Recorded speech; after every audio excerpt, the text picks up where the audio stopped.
மிகவும் முக்கியமான ஒரு சில விடயங்களை ஊடகங்களுக்கு தெரிவிப்பதற்காகவே இந்த ஊடகவியலாளர் சந்திப்பை நாங்கள் ஏற்பாடு செய்திருக்கின்றோம். அதில் விசேடமாக இன்றைக்கு எங்களுக்கு எல்லோருக்கும் தெரியும், இன்றைக்கு முழு நாட்டையும் பீடிக்கப்பட்டிருக்கின்ற போதைப்பொருள் பிரச்சனை என்பது மக்களுடைய ஒரு பூதகரமான பிரச்சனையாக மாறியிருக்கின்றது. அப்போ அந்த பூதகரமான பிரச்சனையாக மாறியதன் காரணமாக நிச்சயமாக இதிலிருந்து நாட்டு மக்களை மீட்டெடுக்க வேண்டிய தேவை எங்களுடைய அரசாங்கத்துக்கு இருக்கின்றது.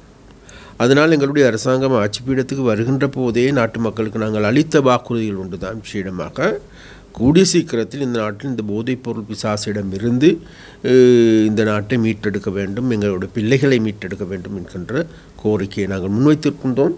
அதன் போது நாங்கள் விஷயமாக அதை எங்களுடைய கொள்கை பிரகடனத்தின் மூலமாகவும் நாங்கள் நாட்டு மக்களுக்கு தெரியப்படுத்தியிருந்தோம். அப்போ அந்த வகையில் இன்றைக்கு நாடு தழுவிய ரீதியாக இவ்வாறான நடவடிக்கைகள் முன்னெடுக்கப்படுகின்ற போது இன்றைக்கு கடந்த காலங்களில் இந்த போதைப்பொருள் துறையில் கொடிகட்டி பறந்த ராஜாக்கள் அனைவருமே இன்றைக்கு சிறைச்சாலையை நோக்கி நகர்ந்து கொண்டிருக்கின்ற போது, அதே போது கடந்த காலங்களில் பல்வேறு குற்றச்செயல்களில் ஈடுபட்டவர்கள் வெளிநாடுகளுக்கு தப்பியிருந்தார்கள். அவர்கள் மீண்டும் இலங்கைக்கு கொண்டு வருகின்ற போது, அது மாத்திரமல்ல எங்களுடைய நீதிமன்றத்தின் உள்ளே சென்று நீதிமன்றத்தில் குற்றவாளியாக காணப்பட்டவர்கள் மீது துப்பாக்கி சூடு நடாத்தி அவர்களை கொல்லப்பட்டது. அவர்கள் இன்றைக்கு கொல்லப்பட்டதன் பிறகு இன்றைக்கு கடந்த ஒரு வருடமாக மறைந்திருந்தவர்களும் கூட இன்றைக்கு நேபாளத்தில் வைத்து நேற்று கைது செய்யப்படுகின்றார்கள். அதே போன்று இந்த நாட்டின் போதைப் பொருள் வியாபாரத்தில் கொடிகட்டி பறக்கின்ற 150% போதைப் பொருளின் உரிமையாளர்களான அனைவரும் கடந்த காலங்களில் இந்தோனேசியாவில் வச்சு கைது செய்யப்பட்டது.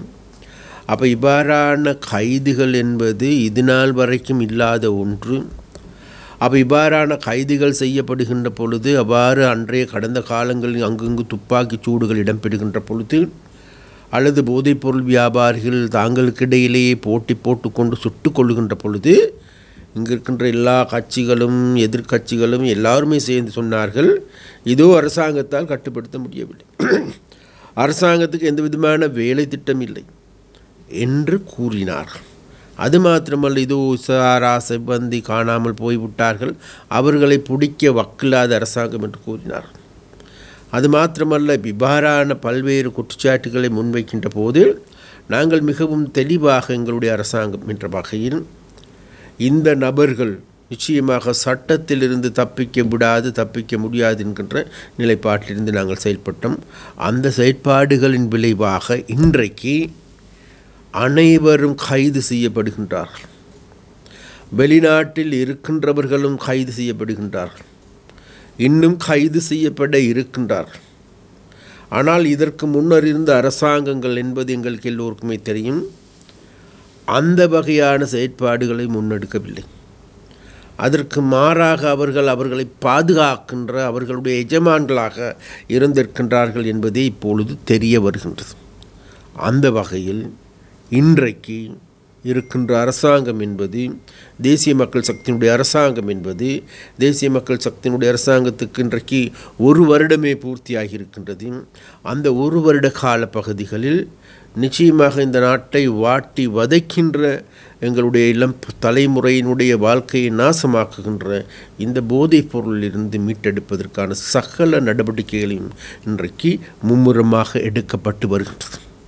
அதனால் இலங்கையில் வாழ்கின்ற மக்களிடம் நாங்கள் கேட்டுக்கொள்வது வேறு எதுமல்ல, இதற்கு முன்னர் இவ்வாறான போதைப்பொருள் வியாபாரிகள் ஊடாக செயற்படுகின்ற நடவடிக்கையின் பொழுது அதற்கு பின்னால் அரசியல்வாதிகள் இருந்தார்கள், அதற்கு பின்னால் போலீஸார் இருந்தார்கள், அதற்கு பின்னால் பாதுகாப்பு படைகள் இருந்தது, அதற்கு பின்னால் சட்டத்தரணிகள் இருந்தார்கள். ஆனால் இப்பொழுது அந்த அந்த அந்த அந்த துறையிலிருந்து இன்றைக்கு முற்றுமுழுதாக இன்றைக்கு மீட்கப்பட்டிருக்கின்றது.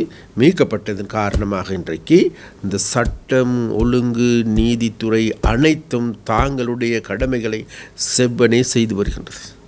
அந்த வகையில் இலங்கையில் வாழுகின்ற மக்கள் கூடிய சீக்கிரத்தில் நிம்மதி பெருமூச்சு விடுகின்ற ஒரு சூழல் ஏற்படும். அதை ஏற்படுத்துவதற்கான அதை நாங்கள் உருவாக்குவோம் என்று